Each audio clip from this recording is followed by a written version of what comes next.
अगला क्वेश्चन है, देखिए किसकी इलेक्ट्रॉन बंधुता सबसे अधिकतम होती है।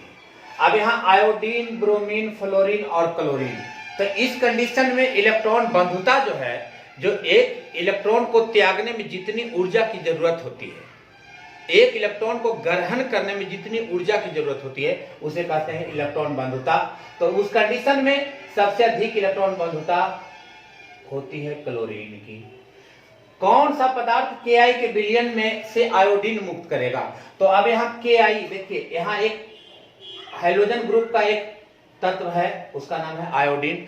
अब आयोडीन को हटाना है वहां से, तो हम जानते हैं कि आयोडीन से जो ज्यादा रिएक्टिव तत्व होगा, आयोडीन से जो ज्यादा रिएक्टिव तत्व होगा, यानी कि हाइड्रोजन में ही आयोडीन से जो ज्यादा रिएक्टिव हाइड्रोजन होगा, वही उसको क्या कर सकता है, आयोडीन को वहां से रिमूव कर सकता है। तो ये हाइड्रोजन है नहीं, इसमें हाइड्रोजन है लेकिन ये यौगिक के रूप में है, इसमें भी हाइड्रोजन है लेकिन ये यौगिक के रूप में है। अब यहाँ देखिए क्लोरीन है, तो अगर Ki को क्लोरीन से अभिक्रिया कराते हैं तो क्लोरीन इसको रिमूव कर देगा, आयोडीन को, इसका स्थान ग्रहण कर लेगा, तब बनाएगा KCl प्लस I2। अब इस कंडीशन में आपका आंसर हो जाएगा क्लोरीन। सबसे प्रबल अवकारक कौन है। तो आप कहता है कि इसमें क्लोरीन, फ्लोरीन, ब्रोमीन और आयोडीन, इसमें से क्लोरीन, ब्रोमीन और आयोडीन के एक से अधिक ऑक्सीकरण अवस्था है, लेकिन जो अब यहाँ फ्लोरीन है, इसकी ऑक्सीकरण अवस्था -1 होती है, अर्थात यह सबसे प्रबल ऑक्सीकारक है। इसमें हाइड्रोजन बंधन नहीं है, HCl, NH3, H2O और HF। एक ट्रिक है, याद रखिएगा कि हाइड्रोजन बंधन कौन सा तत्व बना सकता है। तो ऑक्सीजन OFN जो आपके निकटवर्ती में है, ऑर्डिनेंस फैक्ट्री नालंदा, ऐसे इसको शॉर्ट में बोलते हैं, ऑक्सीजन, फ्लोरीन और नाइट्रोजन। लेकिन याद करने के लिए ट्रिक है आपका ऑर्डिनेंस फैक्ट्री नालंदा।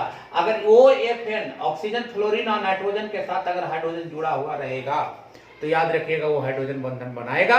इसके अलावा और कोई भी तत्व है हाइड्रोजन के साथ जुड़ा रहेगा, वो हाइड्रोजन बंधन नहीं बनाएगा। तो देखिए ये बनाएगा, ये बनाएगा और ये बनाएगा। अब इसमें क्लोरीन HCl है, ये हाइड्रोजन बंधन का निर्माण नहीं करता। सिर्फ एक ऑक्सीकरण अवस्था प्रदर्शित करने वाला, तो इसमें एक ऑक्सीकरण अवस्था प्रदर्शित करने वाले तत्व में कौन है, फ्लोरीन है, जो कि D के बहुत ही दूर है, बाकी सब D के निकटवर्ती है, कुछ D में है। तो इस कंडीशन में फ्लोरीन में D ऑर्बिटल नहीं आता है, अतः इसमें एक ऑक्सीकरण अवस्था प्रदर्शित करने वाला फ्लोरीन है। NaOH को गर्म विलयन में क्लोरीन डालने पर क्या होता है। अब NaOH प्लस Cl2, अब यह है क्या, गर्म है। तो गर्म, अब गर्म विलयन में अगर इसको अभिक्रिया कराएंगे तो गर्म विलयन में अभिक्रिया कराने के पश्चात बनाता है NaCl plus NaClO3 plus H2O।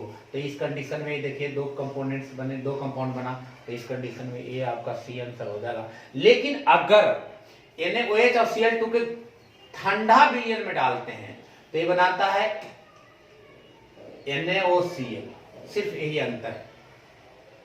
ठंडे विलयन रहेगा तो सोडियम NaCl प्लस NaOCl का निर्माण करेगा और प्लस H2O बनाएगा। लेकिन अगर ये गर्म विलयन होगा तो NaOCl3 बनाएगा। उत्कृष्ट गैस क्या है, उत्कृष्ट गैस को ही दूसरा नाम है अक्रिय गैस। अक्रिय गैस जो किसी से अभिक्रिया नहीं करता है, वो अक्रिय गैस है कौन, हीलियम, नियॉन, आर्गन, क्रिप्टन और जेनन और रेडॉन। तो उस कंडीशन में आपका हीलियम ये उत्कृष्ट गैस का उदाहरण है। सबसे हल्की और ज्वलनशील गैस कौन है, तो सबसे हल्की और ज्वलनशील गैस में यहाँ है हीलियम। श्वसन यंत्रों में गोताखोरी के समय किन किन गैसों का मिश्रण होता है। तो श्वसन यंत्रों में गोताखोरी के समय याद रखिएगा कि वो हीलियम और ऑक्सीजन का प्रयोग होता है, क्योंकि ये सबसे हल्की गैस है और ऑक्सीजन श्वसन क्रिया में उपयुक्त होता है। नाइट्रोजन नहीं हो सकता है, नियॉन नहीं होता है, क्रिप्टन नहीं होता है। तो हीलियम और ऑक्सीजन है जो सबसे ये हल्की गैस है, इसका श्वसन प्रयोग उपयोग में किया जाता है। तो श्वसन यंत्र में गोताखोरी के समय हीलियम और नियॉन का प्रयोग होता है। देखिए आगे क्वेश्चन 47, जेनन डाइफ्लोराइड, इसको पढ़ेंगे। जेनन डाइफ्लोराइड की संरचना होती है, तो XeF2 की संरचना कैसी होती है, तो XeF2 की संरचना रैखिक होती है।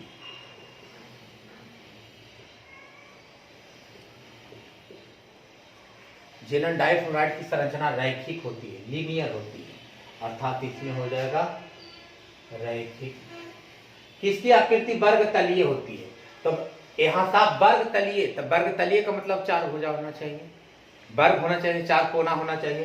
तो XeF2 ये यूं ही छट जाता है, फिर है XeO3 ये भी छट जाता है, XeF2 ये भी खत्म हो जाता है, यानी कि XeF4 इसकी आकृति वर्ग तलीय होती है। XeF, F, F और F वर्ग तलीय। सबसे कम क्वथनांक वाली गैस कौन है? तो सबसे हल्की गैस हीलियम है, इसीलिए इसकी क्वथनांक कम होगी। हीलियम का मुख्य स्रोत क्या है? तो हीलियम का मुख्य स्रोत मोनाजाइट है। ये कई बार क्वेश्चन आ चुका है। अयुग्मित इलेक्ट्रॉनों की संख्या सबसे अधिकतम कितनी है, किसमें है? Zn प्लस में है, Fe++ में, Ni++ में, Cu++ में। अयुग्मित इलेक्ट्रॉन डी ब्लॉक के तत्व है, इसमें कुछ ए डी ब्लॉक के तत्व है, बाकी सब डी ब्लॉक के तत्व है। और Zn+ इसका मतलब एक इलेक्ट्रॉन को त्याग दिया, इसका मतलब 29 इलेक्ट्रॉन है। तो 29 इलेक्ट्रॉन है तो इसका मतलब डी में आपके अधिकतम सबसे अयुग्मित इलेक्ट्रॉन 1 2 3 4 5, इस कंडीशन से सबसे अधिकतम अयुग्मित इलेक्ट्रॉन इसी में होगा। किसका चुंबकीय आघूर्ण सबसे अधिक है? तो चुंबकीय आघूर्ण सबसे अधिक है आपका Fe++ का। किस तत्व को जल में रखा जाता है? जल में रखने वाले तत्व जो वायु के संपर्क में आते ही जल उठता है, अर्थात वायु के संपर्क में आते ही जल उठने वाला तत्व है फास्फोरस, इसीलिए इसको हमेशा जल में रखा जाता है। बोरान का विकर्ण किससे है? तब बोरान का विकर्ण, बोरान आपका वर्ग 13वां का है, A14 A15, इसी प्रकार बढ़ते चला जाएगा। बाल गंगा इंडियन तिलक ये आपका 13वां का है, 14 का कार्तिक सील। अब देखिए एक विकर्ण होता है, एक दूसरे के तिरछा होता है, तो बोरान का संबंध किससे है? सिलिकॉन से। कौन सा क्रम धातु अनुचुंबकीय होते हैं? तो अनुचुंबकीय जिसका जोड़ा ना लगे वो अनुचुंबकीय, जिसका जोड़ा लग जाए वो प्रतिचुंबकीय। तो यहाँ Zn++ अनुचुंबकीय है। इस प्रकार आपका यहाँ 50। अब हम लोग अगले वीडियो में देखते हैं। कहता है अगला क्वेश्चन है 56, कौन सा यौगिक रंगीन होता है? कलरफुल, कलरलेस नहीं, कलरफुल। तो इनमें से Ag2SO4, CuF2, MgF2 और CuCl।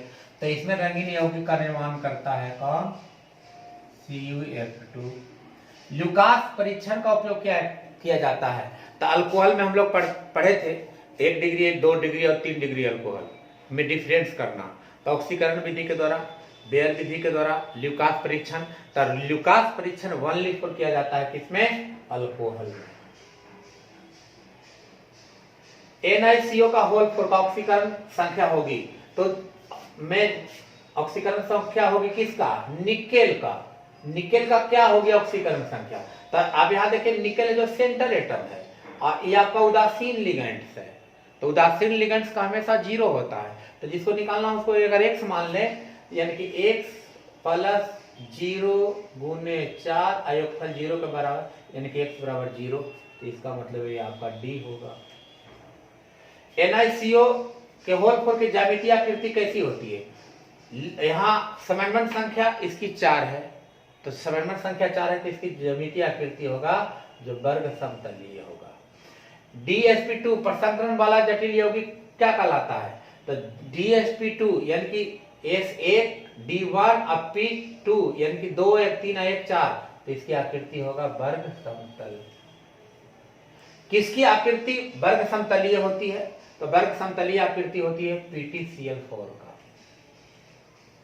K4FeCN के होल 6 का IPF नाम। ये क्वेश्चन बहुत इंपॉर्टेंट है, कई बार आ चुका है और बार यही क्वेश्चन पूछता है। तो अब इसका IPF नाम, इंटरनेशनल सिस्टम है, international union pure applied chemistry में इसका IPF नामकरण क्या होगा? तो देखिए ये आपका है प्रतिकारक आयन, ये है आपका सेंटर एटम, ये है लिगैंड, और लिगैंड में है आपका ऋणात्मक लिगैंड, इसकी समन्वय संख्या 6 होती है। तो सबसे पहले इसका ऑक्सीकरण संख्या निकाल लेंगे, तो यानी कि 6 में से 4 चला जाएगा, 2 बच जाएगा, उधर जाकर +2 हो जाएगा। तो सबसे पहले प्रतिकारक आयन को लिखा जाता है पोटेशियम, उसके बाद सेंटर एटम को नहीं लिखा जाता है, लिगैंड को लिखा जाता है। लिगैंड की संख्या 6 है, ऋणात्मक लिगैंड में O लगा के बोला जाता है तो हेक्सासाइनो। उसके बाद लिखा जाता है किसको? सेंटर एटम को, और सेंटर एटम है कौन, फेरस। और जब लिगेंड अगर ऋणात्मक होता है उसमें 8 लगाते हैं तो ये हो जाएगा फीरेट। अब देखिए इसकी ऑक्सीकरण संख्या, उसके बाद ऑक्सीकरण संख्या को लिखा जाता है, तो ऑक्सीकरण संख्या बचा था 2, तो जिसको रोमन अंक में लिखा जाता है फीरेट 2। क्लोरोफॉर्म क्या है, क्लोरोफॉर्म एक निश्चित तत्व में इसका उपयोग होता है, और क्लोरोफॉर्म जब ऑक्सीजन से अभिक्रिया कर लेता है तब फॉस्जीन गैस का निर्माण करता है, और जो कि विषैला होता है। तो क्लोरोफॉर्म का सूत्र होता है CHCl3। तो इसमें क्लोरीन की संख्या 3 है, तो इसके आधार से देखते हैं, प्राथमिक तो है ही डाई हैलोजन, उसके आधार से ये ट्राई हैलोजन है। क्लोरीन की संख्या 3 है। C4H9Br के कितने समावयवी होंगे, C4H9Br यानी कि ब्रोमोब्यूटेन, ब्रोमोब्यूटेन के समावयवियों की संख्या होती है 5। किसका उपयोग प्रशीतक में किया जाता है, रेफ्रिजरेटर में हमेशा कौन सी गैस निकलती है, तो रेफ्रिजरेटर से क्लोरोफ्लोरोकार्बन का प्रयोग होता है, जो कि इसको ठंडा रखने के कारण करता है फ्रिज को। अतः प्रशीतक में उपयोग होने वाले गैस का नाम है क्लोरोफ्लोरोकार्बन, CF2Cl2। इस प्रकार आपको अगले वीडियो में फिर पुनः देखिए। अगला, किसका द्विध्रुव आघूर्ण उच्च होता है, तो याद रखना कि जिसमें जितना हैलोजन की संख्या कम होगी उस यौगिक का द्विध्रुव आघूर्ण सबसे उच्च होगा।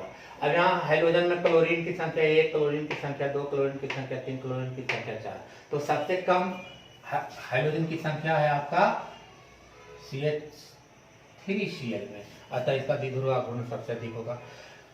CHCl3 को Ag के साथ अभिक्रिया कराने पर क्या होता है, देखिए क्लोरोफॉर्म, अब CHCl3 प्लस Ag और प्लस इसके 2 मोल होते हैं, तो इसको लिख देता हूं CH3HC। अभिक्रिया कराएंगे तो देखिए यहां से बाहर हो जाएगा, तो बाहर हो जाने के बाद बचा क्या, C2H2 प्लस AgCl। अब यहाँ 6 दे देंगे, यहाँ 6 दे देंगे, बैलेंस हो जाएगा। तो ये बनाकर आपके आधार से देखिए यहाँ C2H2 इथाइन। ग्लिसरॉल क्या है, ग्लिसरॉल 1 2 3 OH OH और OH। अब जिसमें अल्कोहल की संख्या 3 हो यानी कि ट्राईहाइड्रिक, ग्लिसरॉल एक ट्राईहाइड्रिक अल्कोहल है। अब देख लीजिए, याद रखिएगा, 3 में से बार बार हमेशा पूछ सकता है कि अल्कोहल का क्रियाशील समूह, तो अल्कोहल का क्रियाशील समूह OH होता है, एल्डिहाइड का क्रियाशील समूह CHO होता है, एसिड का क्रियाशील समूह COOH होता है। इसी प्रकार कहते हैं कीटोन का क्रियाशील समूह CO होता है, ईथर का क्रियाशील समूह O होता है, हाइड्रोजन का क्रियाशील समूह X होता है, X=ClBrI है। आयोडोफॉर परीक्षण, आयोडोफॉर परीक्षण देता है, आयोडोफॉर परीक्षण, आयोडेट देखिए देता है CH2 का होल 2, CH3 का होल 2, CHOH। फिनॉल उदासीन FeCl2 विलयन के साथ कैसा रंग देता है, तो फिनॉल है जो फिनॉल उदासीन FeCl3 फेरिक क्लोराइड के विलयन के साथ अभिक्रिया कराएंगे तो इसका जो रंग होता है वो हरा हो जाता है। किसके साथ कनिजारो अभिक्रिया देती है, बार बार आता है कनिजारो अभिक्रिया पर टिप्पणी दे लिखे, कनिजारो अभिक्रिया से क्या समझते हैं, तो कनिजारो अभिक्रिया फॉर्मल्डिहाइड के साथ होती है और किसी के साथ नहीं। कैल्शियम एसीटेट को गर्म करने पर प्राप्त होता है, कैल्शियम एसीटेट को गर्म कर दें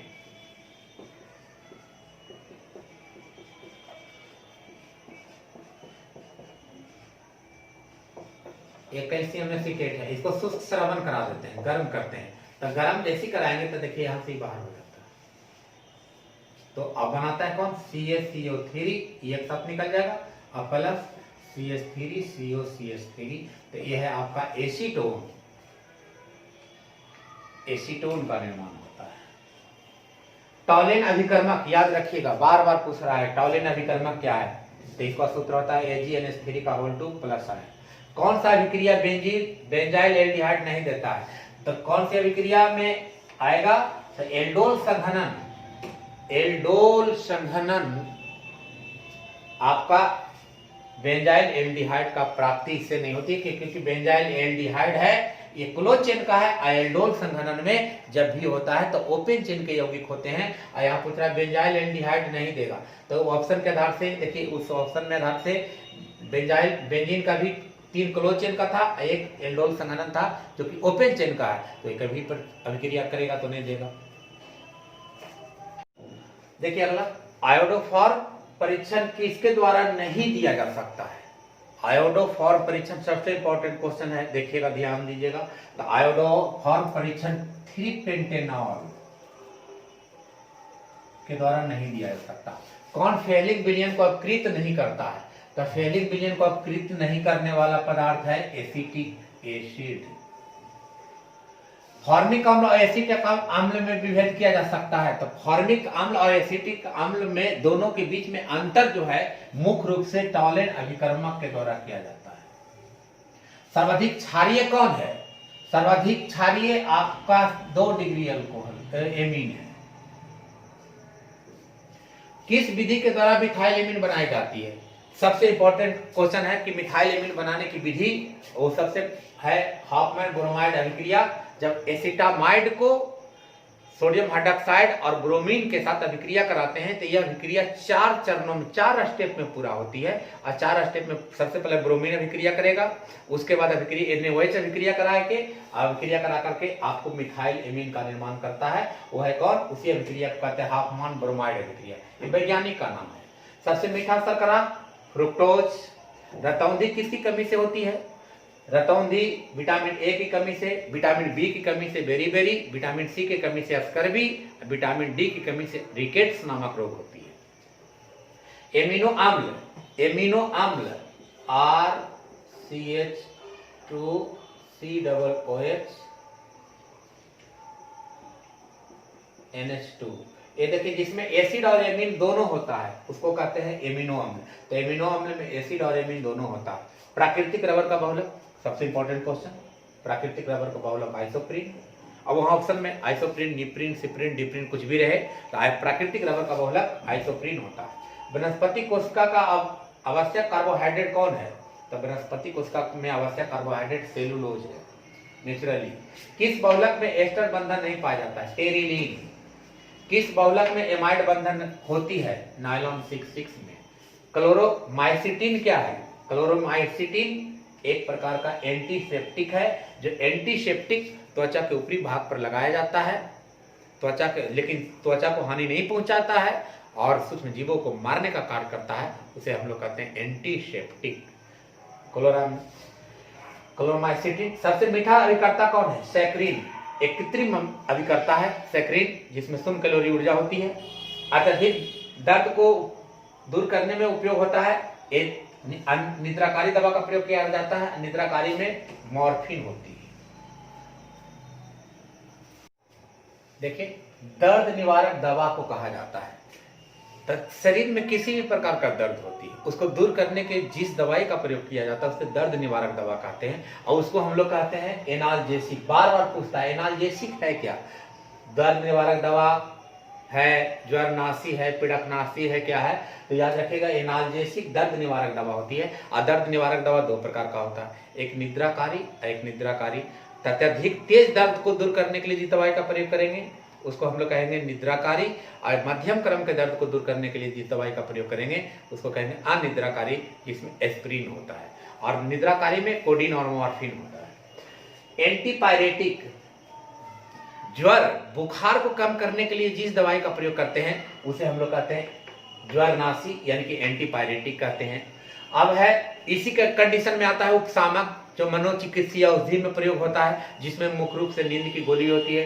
नींद की गोली में उपशामक में मुख्य रूप से प्रयोग किया जाता है बारबिट्रेट, सेकोनल, डाजीपम, ट्रैकिया, बेलियम, कंपोज इत्यादि का प्रयोग किया जाता है।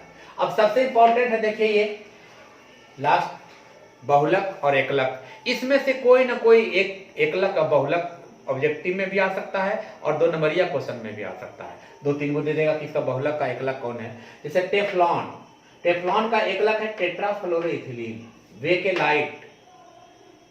बेकेलाइट ये संघनन बहुलक के उदाहरण है। और ये आपका ताप दृढ़ प्लास्टिक है। तो बेंजोलाइट का है फिनॉल और फॉर्मल्डिहाइड। नायलॉन 6 का कैप्रोलैक्टम, कैप्रोलैक्टम को गर्म करेंगे, हेक्सामिथाइल और उसके अणु टूट जाएगा और टूट जाने के बाद उसको बहुलीकरण कराएंगे तो आपको नायलॉन 6 का निर्माण होता है। Buna N rubber, butadiene. अगर कहते का Buna S rubber, Buna N rubber हुआ, ब्यूना एस रबर, तब ब्यूटाडाइन और एपिडिक एसिड। नायलॉन 6,6 एपिडिक अम्ल और हेक्सामिथाइल डाइएमिन। नायलॉन 6,6 में दो चीज है, एक है एपिडिक अम्ल और हेक्सामिथाइल, इसका दो एकलक मिलकर के बहुलक का निर्माण करता है nylon 6। PVC vinyl chloride, polyethylene, polythene जो भी कहिए इसको, तो पॉलीएथिलीन का एकलक है आपका इथीन। इस प्रकार आपका पूरे चैप्टर का, पूरे 12th क्लास में जितने भी आपका चैप्टर हैं सारे से ऑब्जेक्टिव को मैंने अलग अलग कर करके आपको 195, 96, 97, 98, 100, 101 ऑब्जेक्टिव आपको अलग किया हूं और 101 ऑब्जेक्टिव को ध्यान पूर्वक देखें और करीब करीब आप में जो क्वेश्चन आएगा एक बहुत इंपॉर्टेंट, सारे चैप्टर से चैप्टर बाई चैप्टर छाटा गया है। अब संभावना है कि इससे करीब करीब क्वेश्चन टच करे, आशा ही नहीं पूर्ण विश्वास है कि इससे क्वेश्चन जरूर टच करेगा। इसको जरूर आप लोग अध्ययन करें, अच्छी तरह से अध्ययन करें। जहां भी किसी भी वीडियो में आपको ऐसा लगे कि ये ऑब्जेक्टिव हमको नहीं समझ में आ रहा, आप लिंक में उसमें आप मैसेज करें, SMS करें, उसका जवाब मैं जरूर दूंगा। अब पुनः अगले वीडियो में ऑब्जेक्टिव समाप्त हो चुका है, अब सब्जेक्टिव और लॉन्ग क्वेश्चन में, शॉर्ट और लॉन्ग क्वेश्चन में अगले वीडियो में मैं डालूंगा। तब तक के लिए धन्यवाद। आप लोग जरूर ध्यान से पढ़ें, स्टडी करें, क्योंकि एग्जाम बहुत नजदीक है। थैंक्स।